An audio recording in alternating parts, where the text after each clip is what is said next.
ಪ್ರೀತಿಯ ನನ್ನ ಯೂಟ್ಯೂಬ್ ಕುಟುಂಬಕ್ಕೆ ಮತ್ತೊಮ್ಮೆ ನನ್ನ ಪುಟ್ಟ ಪ್ರಪಂಚಕ್ಕೆ ಸ್ವಾಗತ.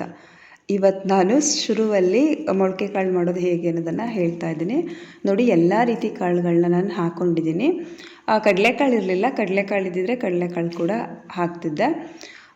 ಜಾಸ್ತಿ ಹುರುಳಿಕಾಳು ಮತ್ತು ತಗಣಿಕಾಳನ್ನು ಹಾಕ್ಕೊಳ್ಳಿ. ಅಂದರೆ ಜಾಸ್ತಿ ಹುರುಳಿಕಾಳು, ಅದಕ್ಕಿಂತ ಸ್ವಲ್ಪ ಕಡಿಮೆ ತಗಣಿಕಾಳು, ಇನ್ನು ಮಿಕ್ಕಿದೆಲ್ಲ ಸ್ವಲ್ಪ ಸ್ವಲ್ಪ ಹಾಕ್ಕೊಂಡ್ರೂ ಆಗುತ್ತೆ.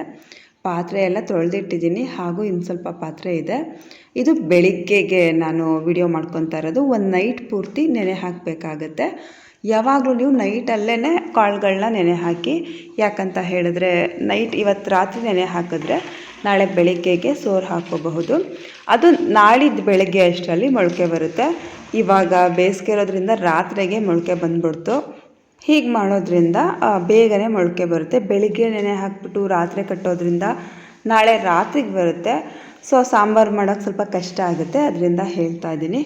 ಮೊದಲೆಲ್ಲ ಫ್ರಿಜ್ಜಲ್ಲಿಲ್ಲ ಅಲ್ವ, ನಾನು ಸ್ವಲ್ಪ ಸ್ವಲ್ಪನೇ ಹಾಕ್ಕೊತಿದ್ದೆ. ಎಷ್ಟು ಬೇಕೋ ಅಷ್ಟು ಅಳತೆಗೆ ಹಾಕೋತಿದ್ದೆ. ಇವಾಗ ನಾನು ಸ್ವಲ್ಪ ಜಾಸ್ತಿ ಕಾಳುಗಳನ್ನೇ ನೆನೆ ಹಾಕ್ತೀನಿ. ನೆನೆ ಹಾಕಿದಾಗೆಲ್ಲ ನಾನು 2 ಟೈಮ್ಗೆ ಆಗೋ ರೀತಿಯೇ ಹಾಕೋದು. ಅಂದರೆ ಒಂದು ಟೈಮ್ ಉಪ್ಪು ಸಾಂಬಾರು ಮಾಡ್ಕೊತೀನಿ, ಮತ್ತೊಂದು ಟೈಮ್ ಖಾರದ ಸಾಂಬಾರು ಮಾಡ್ಕೊತೀನಿ. ಅಂದರೆ ಮೊಳಕೆ ಕಾಳು ಮಸಾಲೆ ಸಾಂಬಾರು ಮಾಡ್ಕೊತೀನಿ. ಎಷ್ಟು ಚೆನ್ನಾಗಿ ಕಾಣಿಸ್ತಿದೆ ನೋಡಿ. ನನಗಂತೂ ತುಂಬಾ ಇಷ್ಟ ಮೊಳಕೆ ಕಾಳು. ವಾರಕ್ಕೆ ಒಂದು ಸಲನಾದರೂ ನೆನೆ ಹಾಕ್ತೀನಿ, ಮಾಡ್ತಿರ್ತೀನಿ ಅವಾಗವಾಗ. ಇಲ್ಲಿ ನೋಡಿ, ಇದು ಕುರುಮೊಳೆ ಅಂತ ಬಂದಿದೆ. ಕುರುಮೊಳೆ ಉಪ್ಪು ಸಾಂಬಾರು ಚೆನ್ನಾಗಿರುತ್ತೆ. ಸ್ವಲ್ಪ ಜಾಸ್ತಿ ಮೊಳಕೆ ಬಂದರೆ ಅದು ಖಾರ ಸಾಂಬಾರು ಚೆನ್ನಾಗಿರುತ್ತೆ. ನೋಡಿ, ಇದು ಜಾಸ್ತಿ ಮೊಳಕೆ ಬಂದಿದೆ, ಇದು ಖಾರ ಸಾಂಬಾರು ಚೆನ್ನಾಗಿರುತ್ತೆ. ಮೊಳಕೆ ಕಾಳು ಸಾಂಬಾರು ಜೊತೆ ಮುದ್ದೆ ಕಾಂಬಿನೇಷನ್ ಸಖತ್ತಾಗಿರುತ್ತೆ. ಅಲ್ಲದಂತೆ ಸಾಮ್ಗೆ ಅಂತ ಮಾಡ್ತೀವಿ, ಎಲ್ಲರಿಗೂ ಗೊತ್ತಿರುತ್ತೆ ಅನಿಸುತ್ತೆ. ನಾಟಿ ಕೋಳಿ ಸಾಂಬಾರಿಗೂ ಮಾಡ್ತೀವಿ. ಸೊ ಅದೇ ರೀತಿ ಮೊಳಕೆ ಕಾಳು ಸಾಂಬಾರಿಗೂ ಕೂಡ ಮಾಡ್ಕೊತೀವಿ. ವಾರ ಇರಲ್ಲ ನೋಡಿ, ಆ ಟೈಮ್ನಲ್ಲಿ ಕಾಯಲು ಮತ್ತು ಮೊಳಕೆ ಕಾಳು ಸಾಂಬಾರು ಮಾಡ್ಕೊತೀವಿ. ಕೆಲವರು ಸಿಹಳಿ ಅಮ್ಮಂದು ದೇವ್ರು ಇರುತ್ತಲ್ಲ, ಅವರು ಎಡೆ ಕೂಡ ಕೊಡ್ತಾರೆ ಮೊಳಕೆ ಕಾಳು ಸಾಂಬಾರು ಮಾಡಿಬಿಟ್ಟು ಮತ್ತು ಸಾಮ್ಗೆ ಮಾಡಿಬಿಟ್ಟು. ಇಲ್ಲಿ ನೋಡಿ, ನಾನು ಕವರ್ ತೊಗೊಂಡಿದ್ದೆ, ಜಿಪ್ ಲಾಕ್ ಕವರು, ಅದಕ್ಕೆ ಹಾಕಿ ಇಟ್ಕೋತಾ ಇದ್ದೀನಿ. ಯಾವಾಗ ಬೇಕು ಆವಾಗ ಮಾಡ್ಕೋಬಹುದು, ಈಗ ಮಾಡಿ ಇಟ್ಕೊಂಡ್ಬಿಟ್ರೆ. ಹಾಗೆ ಒಣಕಾಳುಗಳನ್ನ ತಿನ್ನೋದಕ್ಕಿಂತ ಈ ರೀತಿ ಮೊಳಕೆ ಕಾಳು ಕಟ್ಕೊಂಡು ತಿಂದರೆ ಆರೋಗ್ಯಕ್ಕೆ ತುಂಬಾ ಒಳ್ಳೆಯದು. ಟೇಸ್ಟ್ ಕೂಡ ಸಖತ್ತಾಗಿರುತ್ತೆ. ಮೊಳಕೆ ಕಾಳು ತಿನ್ನೋದ್ರಿಂದ ಸಕ್ಕರೆ ಕಾಯಿಲೆ ಕೂಡ ಕಡಿಮೆ ಮಾಡಬಹುದು. ಹೃದಯ ಸಂಬಂಧಿ ಕಾಯಿಲೆ ಕೂಡ ಕಡಿಮೆ ಆಗುತ್ತೆ. ಮತ್ತು ರಕ್ತನಾಳ ಎಲ್ಲ ಚೆನ್ನಾಗಿಟ್ಟಿರುತ್ತೆ. ಮತ್ತು ವೆಯ್ಟ್ ಲಾಸ್ ಮಾಡೋರಿಗೂ ಕೂಡ ತುಂಬ ಒಳ್ಳೆಯದು. ಎಲ್ಲ ವಿಚಾರ ನಿಮ್ಗೆ ಗೊತ್ತಿದೆ, ಮತ್ತೊಂದು ಸಲ ಹೇಳ್ತಾ ಇದ್ದೀನಿ. ಇಲ್ಲಿ ನೋಡಿ, ನಾವು ಅಂದ್ಕೊಳ್ಳೋದೇ ಒಂದು, ಅದಾಗೋದೇ ಒಂದು. ನಾನಿವತ್ತು ಗೋರಿಕಾಯಿ ಹಾಕಿ ಗೊಜ್ಜನ್ನು ಮಾಡಿ ನಿಮಗೆ ತೋರಿಸೋಣ ಅಂದ್ಕೊಂಡೆ. ಕಡಲೆಕಾಯಿ ಬೀಜ ಎಲ್ಲ ಹುರಿದಾಕಿ ಗೊಜ್ಜು ಮಾಡಿದ್ರೆ ಸಖತ್ತಾಗಿರುತ್ತೆ. ಅದನ್ನು ಮಾಡೋಣ ಅಂತ ಅಂದ್ಕೊಂಡೆ. ಮಾಡಬೇಕಂತಾನೆ ಗೋರಿಕಾಯಿ ಎಲ್ಲ ಬಿಡಿಸಿಡೋಣ ಅಂದ್ಕೊಂಡು ಫ್ರಿಜ್ಜಿಂದ ತೆಗೆದೆ. ಅಂದರೆ ಇದನ್ನು ತಂದು ಆಗಲೇ 15 ದಿನದ ಮೇಲಾಗ್ಬಿಟ್ಟಿದೆ. ತುಂಬ ದಿನ ಇಟ್ಟರೂ ಸಹ ಫ್ರಿಜ್ನಲ್ಲಿ ಚೆನ್ನಾಗಿರಲ್ಲ.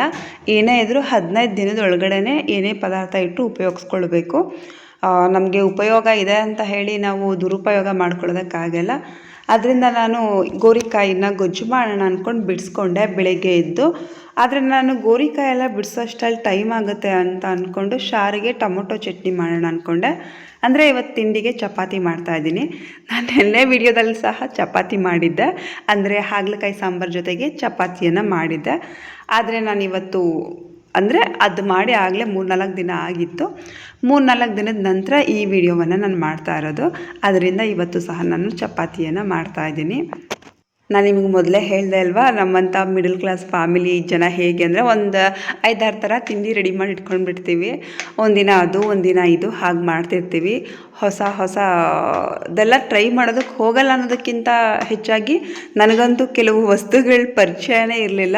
ಯೂಟ್ಯೂಬ್ ನೋಡಿದ ಮೇಲೆ ಗೊತ್ತಾಗಿದ್ದು ಒಂದಷ್ಟು ವಸ್ತುಗಳು. ಅದೇನೇನೋ ಮಾಡ್ತಿರ್ತಾರೆ ಅವರು. ಪಾಸ್ತಾ ಅಂತೆ, ಮಿಲ್ಲೆಟ್ಸ್ ಅಂತೆ, ಓಟ್ಸ್ ಅಂತೆ, ಎಲ್ಲದರಿಂದ ಮಾಡ್ತಿರ್ತಾರೆ ಅಡುಗೆ. ಬಟ್ ನಾನು ಅದೆಲ್ಲ ತೊಗೊಂಡು ಇಲ್ಲ, ಮಾಡೋದು ಇಲ್ಲ. ನೂಡಲ್ಸ್ 1-2 ಸಲ ತೊಗೊಂಡು ಮಾಡಿದೆ, ಬಟ್ ಅದೆಲ್ಲ ಹೆಲ್ತಿಗೆ ಒಳ್ಳೇದಲ್ಲ ಅಂತ ಹೇಳಿದ್ರಲ್ವ. ಸೊ ನಾನು ನ್ಯಾಚುರಲ್ಲಾಗಿ ಏನೇನು ಸಿಗುತ್ತೋ ಅದರಲ್ಲೇ ಜಾಸ್ತಿ ಅಡುಗೆ ಮಾಡೋದು. ಸೊ ಪಕ್ಕ ಮಿಡಲ್ ಕ್ಲಾಸ್ ಫ್ಯಾಮಿಲಿ ಹೇಗಿರುತ್ತೋ ಹಾಗೆ ಇರೋದು ನಾನು ಕೂಡ. ಇವಾಗ ನಾನು ಟ್ರೈಪೋಡ್ ತೊಗೊಂಡಿದ್ದೀನಲ್ವ, ಸೊ ಅದನ್ನು ಆನ್ ಮಾಡಿಬಿಟ್ಬಿಟ್ಟು ವೀಡಿಯೋಗಳನ್ನ ಮಾಡ್ಕೊತೀನಿ. ಅದರಿಂದಾಗಿ 2 ಕೈಲೂ ಮಾಡಬಹುದು, ಇಲ್ಲಾಂದರೆ ಒಂದೇ ಕೈಲಿ ಮಾಡಬೇಕಿತ್ತು. ಒಂದು ಕೈಲಿ ವೀಡಿಯೋ ಮಾಡಿಕೊಂಡು ಹೆಚ್ಚೋದೆಲ್ಲ ಕಷ್ಟ ಆಗ್ತಿತ್ತು. ಮಕ್ಳಿಗೂ ಬನ್ನಿ ವೀಡಿಯೋ ಮಾಡಿಕೊಡಿ ಅಂತ ನಾನು ಕೇಳೋದಕ್ಕಾಗಲ್ಲ. ಪಾಪ ಶಾರು ರೆಡಿ ಆಗ್ತಿರ್ತಾಳೆ, ಐಶು ಇನ್ನೂ ರೆಸ್ಟ್ ಮಾಡ್ತಾ ಇದ್ದಾಳೆ. ಅಂದರೆ ಎದ್ದೊಳೋದು ಲೇಟ್ ಆಗ್ತಿದೆ ಅವಳು, ಇನ್ನೇನು ಕಾಲೇಜ್ ಶುರು ಆಗುತ್ತಲ್ವ ಅವಳಿಗೂ. ಸೊ ಅದರಿಂದ ಪಾಪ ಅವಳಿಗೂ ಏನು ಜಾಸ್ತಿ ಬೇಗ ಎಬ್ಸೋದು ಬೇಡ ಅಂತ ನಾನೇ ಸುಮ್ಮನಾಗ್ತೀನಿ. ಅಂದರೆ ಅಡುಗೆ ಕೆಲಸ ಎಲ್ಲ ನಾನೇ ಮಾಡ್ಕೊಳ್ಳೋದು, ಮನೆ ಕ್ಲೀನಿಂಗ್ ಎಲ್ಲ ಶಾರು ಮಾಡ್ಕೊತಾಳೆ. ಐಶು ಕೂಡ ನೀರು ಹಿಡಿಬೇಡಿ ಅಂತ ನನಗೆ ಹೇಳಿದ್ದಾರೆ ಡಾಕ್ಟರ್ ಅಲ್ವಾ, ಸೊ ಅವಳೇ ನೀರು ಹಿಡಿಯೋದೆಲ್ಲ ಅವಳೇ ಮಾಡ್ತಾಳೆ. ಸದ್ಯಕ್ಕೆ ಅವಳು ಇರೋದ್ರಿಂದ ನನಗೆ ಸ್ವಲ್ಪ ಕಷ್ಟ ಕಡಿಮೆ ಆಗಿದೆ. ಅಂದರೆ ಕೆಲಸ ಕಡಿಮೆ ಆಗಿರೋದ್ರಿಂದ ಸ್ವಲ್ಪ ಕಷ್ಟ ಕಡಿಮೆ ಆಗಿದೆ. ಅಂದರೆ ನನಗಂತೂ ಹೆವಿ ನೋವು ಬರುತ್ತೆ, ಸ್ವಲ್ಪ ಜಾಸ್ತಿ ಕೆಲಸ ಮಾಡಿದ್ರೆ ಸಾಕು ಹೆವಿ ಬೆನ್ನು ನೋವು ಬರುತ್ತೆ. ಆದರೆ ಅದೇನೂ ಟ್ರೀಟ್ಮೆಂಟ್ ಇಲ್ವಂತೆ, ಅಂದರೆ ಅದು ಮೈನರ್ ಆಪ್ರೇಷನ್ ಮಾಡಿದ್ರಲ್ವ, ಅದು ಓಪನ್ ಸರ್ಜರಿ ಮಾಡಿ ಅದನ್ನು ತೆಗಿಬೇಕಂತ ಆಗಲ್ವಂತೆ. ಆ ಮೂಳೆ ತುಂಬ ಹಳೆಯ ನೋವಾಗ್ಬಿಟ್ಟಿದೆ, ಅದರಿಂದ ಏನೂ ಮಾಡೋಕ್ಕಾಗಲ್ಲ ಅಂತ ಹೇಳಿದ್ದಾರೆ. ನಾನು ಹೇಗೆ ಮೇಂಟೈನ್ ಮಾಡ್ಕೊತೀನೋ ಅಷ್ಟು ನನಗೆ ಒಳ್ಳೆಯದು ಅಂತ ಡಾಕ್ಟರ್ ಹೇಳಿದ್ದಾರೆ. ಸೊ ಅದರಿಂದ ನನ್ನ ಕೈಲಿ ಎಷ್ಟಾಗುತ್ತೋ ಅಷ್ಟು ಕೆಲಸ ಮಾಡ್ಕೊತೀನಿ. ನನಗಂತೂ ಸುಮ್ಮನೆ ಕುತ್ಕೊಳ್ಳೋದಕ್ಕಾಗಲ್ಲ, ಅಡುಗೆ ಮನೆ ಕ್ಲೀನಿಂಗ್ ಅದು ಇದು ಎಲ್ಲ ಮಾಡ್ಕೊಳ್ಳೇಬೇಕಲ್ವಾ, ಸೊ ಮಾಡ್ಕೊತೀನಿ. ಇಷ್ಟು ದಿನ ವಾಕ್ ಹೋಗೋದು ನಿಲ್ಲಿಸ್ಬಿಟ್ಟಿದ್ದೆ, ಇನ್ಮೇಲೆ ಹೋಗಬೇಕು, ಡಾಕ್ಟರ್ ಹೋಗಿ ಅಂತ ಹೇಳಿದ್ದಾರೆ. ಇನ್ಮೇಲೆ ವಾಕ್ ಹೋಗಬೇಕು. ವಾಕ್ ಹೋಗಿದ್ದು ಬಂದರೆ ಮೂಡ್ ಒಂಥರ ಚೆನ್ನಾಗಿರುತ್ತೆ, ಫ್ರೆಶ್ಶಾಗಿ ಫೀಲ್ ಆಗ್ತಿರುತ್ತೆ. ಇಲ್ಲ ಅಂತ ಹೇಳಿದ್ರೆ ಎದ್ದು ನಾನು ಕೆಲಸ ಮಾಡೋದಕ್ಕೆ ಮೂಡೇ ಇರಲ್ಲ. ಅದರಿಂದ ಇನ್ಮೇಲೆ ವಾಕ್ ಹೋಗೋಣ ಅಂತ ಅಂದ್ಕೊಂಡಿದ್ದೀನಿ. ಸೆಕೆಂಡ್ ರೌಂಡಲ್ಲೂ ಸಹ ಐಶುಗೆ SDMನಲ್ಲೇ IS ಸಿಕ್ಕಿದೆ. IS ಕೂಡ ಚೆನ್ನಾಗಿದೆ ಅಂತ ಹೇಳ್ತಾರೆ, ನಾನೆಲ್ಲ ನೋಡೇ ಹಾಕಿದ್ದೆ ಕೌನ್ಸಿಲಿಂಗ್ ಹಾಕೋವಾಗ. ಆದರೂ ಮನಸ್ಸಿನ ಮೂಲೆಯಲ್ಲಿ ಒಂದು ಆಸೆ ಇರುತ್ತೆ, CS ಸಿಕ್ಕಿದ್ರೆ ಬೆಟರ್ ಇರೋದೇನೋ ಅಂತ. ಸೊ 3rd ರೌಂಡ್ವರೆಗೂ ವೆಯ್ಟ್ ಮಾಡಲಾ ಅಥವಾ ಸೆಕೆಂಡ್ ರೌಂಡ್ನಲ್ಲೇ ನಾನು ISಗೆ ಸೇರಿಸ್ಬಿಡ್ಲಾ ಅಂತ ಹೇಳಿ ನೀವು ಯಾರಾದರೂ ಅದ್ರ ಬಗ್ಗೆ ಗೊತ್ತಿರುತ್ತಲ್ವ, ಅದಕ್ಕೆ ಕೇಳ್ತಾ ಇದ್ದೀನಿ. ಕಾಲೇಜೆಲ್ಲ ಆದಮೇಲೆ ನನ್ನ ಅನುಭವನ ನಿಮ್ಗೆ ಹೇಳ್ತೀನಿ, ಏನೆಲ್ಲ ಆಯಿತು. ರಿಸಲ್ಟ್ ಬಂದಾಗಿಂದ ನಾನು ಕಾಲೇಜಿಗೆ ಸೇರಿಸಿದ್ದಾಗಿನವರೆಗೂ ಹೇಗೆಲ್ಲ ಆಯಿತು ಅಂತ ನಾನು ನಿಮಗೆಲ್ಲ ಹಂಚ್ಕೋಬೇಕಂತ ಅಂದ್ಕೊಂಡಿದ್ದೀನಿ. ಯಾಕಂದರೆ ಎಲ್ಲರಿಗೂ ಪುಟ್ಟ ಮಕ್ಕಳಿರ್ತಾರೆ ಅಥವಾ ಹೈಸ್ಕೂಲ್ಗೆ ಹೋಗೋ ಮಕ್ಕಳಿರ್ತಾರೆ. ಸೊ ನೆಕ್ಸ್ಟ್ ನೀವೇನು ಮಾಡಬೇಕು ಅನ್ನೋದು ಒಂದು ಐಡಿಯಾ ಬರುತ್ತೆ. ಸೊ ಅದಕ್ಕೆ ನಾನು ಇವಾಗೇನು ಹೇಳ್ತಿಲ್ಲ, ನಾನು ಒಟ್ಟಿಗೆ ಒಂದು ವೀಡಿಯೋದಲ್ಲಿ ನಾನೇ ನೇರವಾಗಿ ಬಂದು ಮಾತಾಡ್ತೀನಿ. ಇಲ್ಲಿ ನೋಡಿ, ಚಪಾತಿ ಹಿಟ್ಟು ಕಲಸಾಯಿತು. ನಾನು ಇವತ್ತು ಗೋರಿಕಾಯಿ ಗೊಜ್ಜು ಮಾಡ್ತೀನಿ ಅಂತ ಹೇಳಿದೆ, ಬಟ್ ಹೇಳಿದೆ ಅಲ್ವಾ, ನಾವು ಅಂದ್ಕೊಳ್ಳೋದೇ ಒಂದು, ಅದಾಗೋದೇ ಒಂದು. ಶಾರುಗೇನೋ ಲೇಟ್ ಆಗುತ್ತೆ ಅಂತ ಅಂದ್ಬಿಟ್ಟು ಅವಳಿಗೆ ಟೊಮೊಟೊ ರೋಸ್ಟ್ ಮಾಡಿಬಿಟ್ಟೆ. ಇಲ್ಲಿ ನೋಡಿ, ನಮ್ಮ ರಾಣಿ ಚಪಾತಿ ಮಾಡ್ಕೊ ಅಂದರೆ ಹೇಗೆ ಮಾಡ್ಕೊಂಡಿದ್ದಾಳೆ ಅಂತ. ಹಬ್ಬಕ್ಕೆಲ್ಲ ಅಡುಗೆ ಮನೆ ಕ್ಲೀನ್ ಮಾಡಬೇಕು, ಅದಕ್ಕೆ ಎಲ್ಲ ಪಾತ್ರೆ ಎಲ್ಲ ಎತ್ತಿಟ್ಬಿಟ್ಟಿದ್ದೀನಿ ನಾನು. ಸ್ವಲ್ಪ ಮಾತ್ರ ಬಾಕ್ಸ್ ಇದೆ. ಅವಳಿಗೆ ಚಪಾತಿ ಬೇಯಿಸ್ಕೊ ಅಂತ ಹೇಳಿದೆ, ಅವಳೇ ಒತ್ಕೊಂಡು ಬೇಯಿಸ್ಕೊತಾ ಇದ್ದಾಳೆ. ಒಂದು ತುಪ್ಪ ಹಾಕ್ಕೊಂಡಿಲ್ಲ, ಎಣ್ಣೆ ಹಾಕ್ಕೊಂಡಿಲ್ಲ, ಹೇಗೆ ಬೇಕು ಹಾಗೆ ಬೇಯಿಸ್ಕೊಂಡಿದ್ದಾಳೆ. ನನಗೆ ಅಂದರೆ ಚಾಕು ಸಾನಿ ಇಡಿಸ್ಬೇಕಿತ್ತು, ಅವ್ರು ಬಂದಿದ್ದರು. ಸೊ ಅದನ್ನು ತೊಗೊಂಡೋಗಿ ಅಲ್ಲಿ ಹೊರಗಡೆ ಕೊಟ್ಟಿದ್ದೆ. ಆಮೇಲೆ ಒಂದು ಬ್ಯಾಗ್ ಜಿಪ್ಕಿತೋಗಿತ್ತು, ಅದನ್ನು ಕೂಡ ಹಾಕಿಸ್ದೆ. ಇಲ್ಲಿ ನೋಡಿ ಹೂವು ಎಷ್ಟು ಚೆನ್ನಾಗಿ ಬಂದಿದೆ ಅಂತ.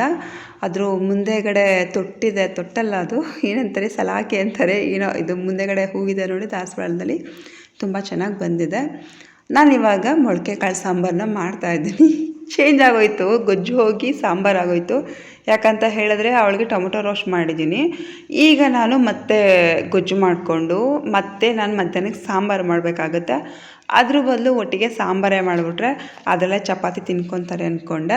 ಇಲ್ಲಿ ನೋಡಿ, ಕಾಯಿ ತುರಿ ತುರಿದಿಟ್ಟಿದ್ದೆ ಫ್ರಿಜ್ನಲ್ಲಿ, ಆದರೆ ಕಾಯಿ ತುರಿ ಹಾಳಾಗಿದೆ. ಅಂದರೆ ನಾನು ಒಂದು ವಾರ ಆಗೋವರೆಗೂ ನಾನು ಕಾಯಿ ಏನು ಯೂಸೇ ಮಾಡಲ್ಲ ಜಾಸ್ತಿ ಅಂತ ಹೇಳಿದೆ ಅಲ್ವಾ. ಸೊ ಕಾಯಿ ನಾನು ಯೂಸ್ ಮಾಡಿರಲಿಲ್ಲ, ಅದರಿಂದ ಕಾಯಿ ಹಾಳಾಗೋಯ್ತು. ಫ್ರಿಜ್ಜಲ್ಲಿ ಏನೇನು ಇಡ್ತೀವೋ ಅದನ್ನು ಆ ಟೈಮ್ಗೆ ಯೂಸ್ ಮಾಡ್ಕೊಂಡಿಲ್ಲ ಅಂದರೆ ಅಲ್ಲೂ ಕೂಡ ಹಾಳಾಗತ್ತೆ ಅಂತ ನಿಮಗೆ ಗೊತ್ತಾಗಲಿ ಅಂತ ನಾನು ಹೇಳ್ತಾ ಇದ್ದೀನಿ. ನಾನು ಅರಿಶಿನ ಈರುಳ್ಳಿನ ಸಪ್ರೇಟಾಗಿ ರುಬ್ಕೊಂಡಿದ್ದೀನಿ ಮೊಳಕೆ ಕಾಳು ಸಾಂಬಾರಿಗೆ. ಈಗ ಫ್ರೆಶ್ಶಾಗಿ ಕಾಯಿನ ತುರ್ಕೊಂಡೆ ಅಂದರೆ ನಾನು ತುರಿದಿಲ್ಲ, ಕಾಯಿ ಕೂಡ ಕೂತ್ಕೊಂಡು ತುರ್ಕೊಳ್ಳೋದಕ್ಕಾಗಲ್ಲ ನನಗೆ. ಈ ವಯಸ್ಸಿಗೆ ಯಾಕಪ್ಪ ದೇವರಿಗೆಲ್ಲ ಕಷ್ಟ ಕೊಟ್ಟೆ ಅಂತ ಒಂದೊಂದು ಸಲ ಬೇಜಾರಾಗುತ್ತೆ. ಅಂದರೆ ಅಷ್ಟು ಪೇನ್ ಇನ್ನೂ ಇದೆ, ಕುತ್ಕೊಂಡು ತುರಿಯೋದಕ್ಕೂ ನನ್ನ ಕೈಲಿ ಆಗ್ತಿಲ್ಲ, ಮಕ್ಕಳಿಗೆ ಕೈಲೇ ತುರಿಸ್ಕೊತೀನಿ. ಇಲ್ಲಿ ನೋಡಿ, ಎಲ್ಲ ರೆಡಿ ಮಾಡ್ಕೊಂಡಿದ್ದೀನಿ. ಆಲೂಗಡ್ಡೆ ಬದನೆಕಾಯಿ ಮಾತ್ರ ಹಾಕಿದ್ರೆ ಚೆನ್ನಾಗಿರುತ್ತೆ ಮೊಳಕೆ ಕಾಳಿಗೆ. ಆದರೆ ನಮ್ಮ ಮನೇಲಿ ತರಕಾರಿನ ಇಷ್ಟಪಡ್ತಾರೆ. ಶಾರು ಒಬ್ಳು ಬಿಟ್ಟು ನಾನು, ಐಶು ಮತ್ತು ನನ್ನ ಹಸ್ಬೆಂಡ್ 3 ಜನನೂ ತರಕಾರಿ ಇಷ್ಟಪಟ್ಟು ತಿಂತೀವಿ. ಅದರಿಂದ ನಾನು ತರಕಾರಿ ಎಲ್ಲ ಮಿಕ್ಸ್ ಆಗಿ ಹಾಕ್ತಾಯಿದ್ದೀನಿ. ಎಲ್ಲ ತರಕಾರಿಗಳು ಸಹ ಹಾಕಿದ್ದೀನಿ. ಜೊತೆಗೆ ಗೋರಿಕಾಯಿ ಸ್ವಲ್ಪ ಬಿಡಿಸ್ಕೊಂಡಿದ್ದೆ, ಇನ್ನು ಸ್ವಲ್ಪ ಬಿಡಿಸ್ಕೊಳ್ಳೋಕೆ ಟೈಮ್ ಆಗಲ್ಲ ಅಂದ್ಕೊಂಡು ಬಿಡಿಸ್ಕೊಂಡಿರಲಿಲ್ಲ. ಸೊ ಗೋರಿಕಾಯಿ, ಬೀನ್ಸು, ಕ್ಯಾರೆಟು ಮತ್ತು ಆಲೂಗಡ್ಡೆ ಎಲ್ಲವನ್ನು ಹಾಕಿ ದಪ್ಪಮೆಣಸಿನ್ಕಾಯಿ ಎಲ್ಲವನ್ನು ಹಾಕಿದ್ದೀನಿ. ಒಂದು ಗೆಡ್ಡೆಕೋಸು ಕೂಡ ಹಾಕಿದ್ದೀನಿ.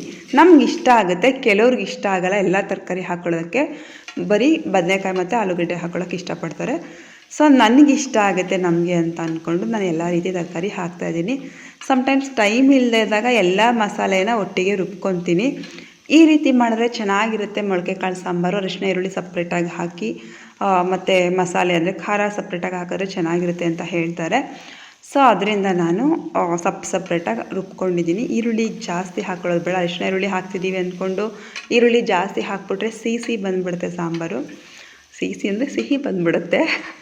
ನಾನು ಮಾತಾಡೋದು ಹೇಗೋ ಹಾಗೆ ಮಾತಾಡ್ತೀನಿ ಅಂತ ನಿಮ್ಗೆ ಹೇಳ್ದೆ ಅಲ್ವಾ. ಸೊ ನಾನಾಗಿರೋದಕ್ಕೆ ಇಷ್ಟಪಡ್ತೀನಿ. ಅದಿರಲಿ, ನಾನು ನಮ್ಮ ಹತ್ರದವ್ರ ಹತ್ರ ಮಾತಾಡುವಾಗ ಫುಲ್ಲು ಹಳ್ಳಿಯವ್ರ ಥರನೇ ಮಾತಾಡೋದು, ನನಗೆ ಅದೇ ಇಷ್ಟ ಆಗುತ್ತೆ. ಏನಂದರೆ ಆರ್ಟಿಫಿಷಿಯಲ್ ಅಂತ ಅನಿಸ್ಬಾರ್ದಲ್ವ. ಸೊ ನಾನು ಹಾಗೆ ಮಾತಾಡ್ತೀನಿ. ಆದರೆ ನಾನು ಎಡಿಟ್ ಮಾಡುವಾಗ ಸ್ವಲ್ಪ ನಾನು ಮಾತಾಡೋ ಶೈಲಿನ ಬದಲಾಯಿಸ್ಕೊತೀನಿ. ಯಾಕಂತ ಹೇಳಿದ್ರೆ ನೋಡಿದವ್ರಿಗೆ ಅಥವಾ ಕೇಳಿದವ್ರಿಗೆ ಇಷ್ಟ ಆಗಬೇಕು.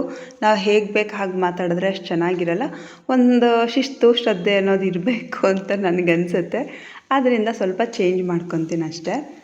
ಇವಾಗ ನೋಡಿ, ಎಣ್ಣೆಯಲ್ಲಿ ಈರುಳ್ಳಿ ಹಾಕಿ ಕಾಳುಗಳನ್ನ ಹಾಕಿ ತರಕಾರಿ ಎಲ್ಲ ಹಾಕಿ ಹಸಿ ವಾಸನೆ ಹೋಗುವವರೆಗೂ ಹುರ್ಕೊಂಡು ಇವಾಗ ಅರಿಶಿನ ಈರುಳ್ಳಿ ಮಸಾಲೆಯನ್ನು ಹಾಕಿದ್ದೀನಿ. ಮಸಾಲೆ ನಾನು ಮೊದಲೇ ಹೇಳಿದಾಗೆ ಜಾಸ್ತಿ ರುಬ್ಕೊಂಡಿಲ್ಲ, ಎಷ್ಟು ಬೇಕು ಅಷ್ಟೇ ರುಬ್ಕೊಂಡಿರೋದು. ನಾನು ಜಾರ್ನಲ್ಲಿ ಆ ಮಸಾಲೆ ಖಾಲಿ ಆಗೋವರೆಗೂ ಖಾರವನ್ನು ರುಬ್ಕೊಳ್ಳಿಲ್ಲ. ಯಾಕಂದರೆ ಕರೆಂಟ್ ಎನಿ ಟೈಮ್ ಇರುತ್ತೆ, ಇಲ್ಲಾಂದರೆ ರುಬ್ಕೊಂಡು ಬೇರೆ ಬೋಸಿಗೆ ಹಾಕ್ಕೊಂಡು ರುಬ್ಕೊಬಹುದಾಯ್ತೇನೋ. ಇವಾಗ ನೋಡಿ ಕಾಯಿ ಹಾಕ್ತಾಯಿದ್ದೀನಿ. ಕಾಯಿ ಸ್ವಲ್ಪ ಸೌದ ಮೇಲೆ ನಾನು ಟೊಮೊಟೊ ಮತ್ತು ಖಾರದ ಪುಡಿಯನ್ನು ಹಾಕ್ತಿದ್ದೆ. ಇವಾಗ ಟೈಮ್ ಇಲ್ಲ, ಅರ್ಜೆಂಟ್ ಇರೋದ್ರಿಂದ ಎಲ್ಲವನ್ನು ಒಟ್ಟಿಗೆ ಹಾಕ್ಕೊಂಡು ರುಬ್ಕೊಂಡೆ. ಇವಾಗ ರುಬ್ಬಾಯಿತು. ರುಬ್ಬಾದ್ಮೇಲೆ ತರಕಾರಿ ಎಲ್ಲ ಹಾಕಿದ್ದಲ್ವ, ಅದಕ್ಕೆ ಈ ಮಸಾಲೆ ಕೂಡ ಹಾಕಿ ಎಷ್ಟು ನೀರು ಬೇಕು ಅಷ್ಟನ್ನು ಹಾಕಿ. ಮೊಳಕೆ ಕಾಳು ಸಾಂಬಾರು ಸ್ವಲ್ಪ ತೆಳುವಾಗಿದ್ರೇ ಚೆನ್ನಾಗಿರುತ್ತೆ. ಆದರೆ ನಾನು ಇವತ್ತು ಚಪಾತಿಗೆ ಮಾಡ್ತಿರೋದ್ರಿಂದ ಸ್ವಲ್ಪ ಗಟ್ಟಿಗೆ ಮಾಡ್ಕೊಂಡು, ತುಂಬ ಏನು ಗಟ್ಟಿಗೆ ಮಾಡ್ಕೊಂಡಿಲ್ಲ. ತುಂಬ ಗಟ್ಟಿ ಆಗ್ಬಿಟ್ರೆ ಮೊಳಕೆ ಕಾಳು ಸಾಂಬಾರು ಚೆನ್ನಾಗಿರಲ್ಲ. ಸೊ ಮೀಡಿಯಮಾಗಿ ಮಾಡ್ಕೊತಾ ಇದ್ದೀನಿ. ಚಪಾತಿಗೆ ಮೊಳಕೆ ಕಾಳು ಸಾಂಬಾರು ಚೆನ್ನಾಗಿರುತ್ತಾ ಅಂತ ನೀವು ಕೇಳಬಹುದು. ನಾನು ಮೊದಲೇ ಹೇಳಿದಾಗೆ ಕೆಲವ್ರಿಗೆ ಇಷ್ಟ ಆಗಲ್ಲ, ಬಟ್ ನಮಗಿಷ್ಟ ಆಗುತ್ತೆ. ನನ್ನ ಹಸ್ಬೆಂಡ್ಗೂ ಕೂಡ ಇಷ್ಟ ಆಗುತ್ತೆ. ತರಕಾರಿ ಎಲ್ಲ ಇರುತ್ತಲ್ವ, ಸೊ ಸಾಂಬಾರು ಮತ್ತು ಚಪಾತಿ ಇಷ್ಟ ಆಗುತ್ತೆ. ಅದರಿಂದ ನಾನು ಮಾಡ್ತಾಯಿದ್ದೀನಿ. ಕೊನೆಯಲ್ಲಿ ಉಪ್ಪನ್ನು ಹಾಕಿ ಕುಕ್ಕರ್ನ ಮುಚ್ಚಿಟ್ಬಿಟ್ಟು 1 ವಿಷಲ್ ಅಥವಾ 2 ವಿಷಲ್ ಕೂಗಿಸಿದ್ರೆ ಮೊಳಕೆ ಕಾಳು ಸಾಂಬಾರು ರೆಡಿ. ನನಗೆ ಜಾಸ್ತಿ ಬೇಯಿಸದೇ ಇದ್ದರೆ ಇಷ್ಟ ಆಗುತ್ತೆ ಮೊಳಕೆ ಕಾಳು. ಅಂದರೆ ತಪ್ಪಲೆ ಅಥವಾ ಬೋಸಿನಲ್ಲಿ ಮಾಡೋದಕ್ಕೆ ಇಷ್ಟ ಆಗುತ್ತೆ. ಆದರೆ ನನ್ನ ಹಸ್ಬೆಂಡ್ಗೆ ಬೆಂದಿರಬೇಕು, ಚೆನ್ನಾಗಿ ಬೆಂದಿಲ್ಲ ಅಂತ ಹೇಳಿದ್ರೆ ಬೈತಿರ್ತಾರೆ, ಕಾಳು ಬೆಂದಿಲ್ಲ, ತರಕಾರಿ ಬೆಂದಿಲ್ಲ ಅಂತ. ಸೊ ಅದರಿಂದಾಗಿ ನಾನು ಚೆನ್ನಾಗಲ್ಲ, ಒಟ್ಟಿನಲ್ಲಿ 1 ವಿಷಲ್ ಕೂಗಿಸ್ತೀನಿ. ಕುಕ್ಕರ್ನಲ್ಲಿ ಕೂಗಿಸಿದ್ರು ಅಷ್ಟೇ. ಶಾರುಖ್ ಬೆಳಿಗ್ಗೆನೇ ಚಪಾತಿ ಎಲ್ಲ ಹಾಕಿ ಟೊಮೊಟೊ ರೋಸ್ಟ್ ಮಾಡಿ ಕಳಿಸ್ಬಿಟ್ಟಿದ್ದೆ. ಇವಾಗ ಸಾಂಬಾರು ರೆಡಿಯಾಗಿದೆ. ನಾನು ಐಶು ಮತ್ತು ನನ್ನ ಹಸ್ಬೆಂಡ್ 3 ಜನಕ್ಕೂ ಮಾಡ್ಕೊತಾ ಇದ್ದೀನಿ. ಒಟ್ಟಿಗೆ ಚಪಾತಿ ಬೇಯಿಸಿಟ್ಬಿಡ್ತೀನಿ. ನಾವು ಕುತ್ಕೊಂಡಿರ್ತೀವಿ, ಆವಾಗ ಅವ್ರು ಬರ್ತಾರೆ. ನಾನು ಅರ್ಧಂಬರ್ಧಕ್ಕೆ ಎದ್ದು ನಾನು ಮತ್ತೆ ಚಪಾತಿ ಸುಡಬೇಕಾಗುತ್ತೆ. ಅದಕ್ಕೆ ನಾನು ಒಟ್ಟಿಗೆ ಸಾಫ್ಟಾಗಿ ಸುಟ್ಬಿಟ್ರೆ ಅವ್ರಿಗೂ ಆಗುತ್ತೆ ಅಂದ್ಕೊಂಡು ತುಪ್ಪ, ಇದು ಮನೇಲಿ ಕಾಯಿಸಿದ ತುಪ್ಪ, ಹೇಗೆ ಮಾಡಿದೆ ಅಂತ ಒಂದು ವಿಡಿಯೋ ಮಾಡ್ಕೊಂಡಿದ್ದೀನಿ. ಅಂದರೆ ಪೂರ್ತಿ ಮಾಡ್ಕೊಂಡಿಲ್ಲ, ಸ್ವಲ್ಪ ಮಾಡಿದ್ದೀನಿ. ಅದನ್ನು ನಾನು ನೆಕ್ಸ್ಟ್ ವೀಡಿಯೋದಲ್ಲಿ ಹಾಕ್ತೀನಿ. ಅಂದರೆ ಇದಕ್ಕಿಂತ ಹಿಂದೆ ವೀಡಿಯೋಗಳು ಸ್ವಲ್ಪ ಇದೆ. ಸೊ ಅದನ್ನಿನ್ನು ನಾನು ಎಡಿಟ್ ಮಾಡಿಲ್ಲ. ಇದು ಮೊಳಕೆ ಕಾಳು ಹಾಕ್ತಿದ್ದಲ್ವ, ಇವತ್ತು ಶಾರ್ಟ್ ವೀಡಿಯೋದಲ್ಲಿ ಹಾಕಿದ್ದೀನಿ ಹೇಗೆ ಮೊಳಕೆ ಕಾಳು ಮಾಡೋದು ಅಂತ. ಸೊ ಅದ್ರ ಜೊತೆಗೆ ಇದು ಇರಲಿ ಅಂತ ಇವತ್ತೇ ಹಾಕ್ಬಿಡ್ತಿದ್ದೀನಿ ಈ ವಿಡಿಯೋವನ್ನು. ಹಳೆ ವೀಡಿಯೋಗಳು ಸ್ವಲ್ಪ ಇದೆ, ಅದನ್ನು ಆಮೇಲೆ ಎಡಿಟ್ ಮಾಡಿ ಹಾಕ್ತೀನಿ. ಈ ವಿಡಿಯೋ ನಿಮಗೆ ಇಷ್ಟ ಆದರೆ ಒಂದು ಲೈಕ್ ಮಾಡಿ. ಫಸ್ಟ್ ಟೈಮ್ ನನ್ನ ಚಾನಲ್ನ ನೋಡ್ತಿರೋರು ಸಬ್ಸ್ಕ್ರೈಬ್ ಮಾಡೋದನ್ನು ಮರಿಬೇಡಿ. ನನಗೆ ಶಾರ್ಟ್ ವೀಡಿಯೋದಲ್ಲೂ ಸಹ ಮಾತಾಡೇ ಹಾಕೋದಕ್ಕೆ ಇಷ್ಟ, ಮತ್ತು ಕನ್ನಡ ಹಾಡುಗಳನ್ನ ಹಾಕೋದಕ್ಕೆ ಇಷ್ಟ. ಆದರೆ ಏನು ಮಾಡೋದು, ಜಾಸ್ತಿ ವ್ಯೂಸ್ ಆಗಲ್ಲ. ಅದರಿಂದ ಇವಾಗ ಯಾವ ಹಾಡು ಟ್ರೆಂಡ್ನಲ್ಲಿದೆಯೋ ಆ ಹಾಡನ್ನ ಹುಡುಕಿ ಹಾಕಿರ್ತೀನಿ. ಅಂದರೆ ಜಾಸ್ತಿ ಶೇರ್ ಆಗುತ್ತೆ ಅನ್ನೋದಕ್ಕಿಂತ ಜಾಸ್ತಿ ವ್ಯೂಸ್ ಆಗುತ್ತೆ ಅಂತ. ನನಗೆ ಕನ್ನಡ ಅಂದ್ರೇ ತುಂಬ ಇಷ್ಟ. ಆದರೆ ವಿಧಿ ಇಲ್ಲ, ಕೆಲವೊಮ್ಮೆ ಸ್ವಲ್ಪ ರೀಚ್ ಆಗೋದಕ್ಕೆ ಬೇರೆ ಸಾಂಗ್ಗಳನ್ನ ಹಾಕಬೇಕಾಗತ್ತೆ. ಅದರಿಂದ ಹಾಕ್ತಿದ್ದೀನಿ ಅಷ್ಟೇ. ಮೊಳಕೆ ಕಾಳು ಉಪ್ಪು ಸಾಂಬಾರು ಕೂಡ ನಾನು ಮೊನ್ನೆ ಮಾಡಿದ್ದೆ, ಆದರೆ ಅದ್ರ ವೀಡಿಯೋ ಮಾಡಿಲ್ಲ ಅಂತ ಅಂದ್ಕೊತೀನಿ. ಯಾರಿಗೆಲ್ಲ ಮೊಳಕೆ ಕಾಳು ಸಾಂಬಾರು ಇಷ್ಟ ಅವ್ರು ಕಮೆಂಟ್ ಮಾಡಿ ತಿಳಿಸಿ. ಮತ್ತು ನಿಮ್ಮ ಕಡೆ ಏನೇನು ಹಾಕ್ತೀರ ಅನ್ನೋದನ್ನು ಕಮೆಂಟ್ ಮಾಡಿ ತಿಳಿಸಿ. ಇಲ್ಲಿಗೆ ಇವತ್ತಿನ ವ್ಲಾಗ್ ಮುಕ್ತಾಯವಾಗ್ತಿದೆ. ಧನ್ಯವಾದಗಳು.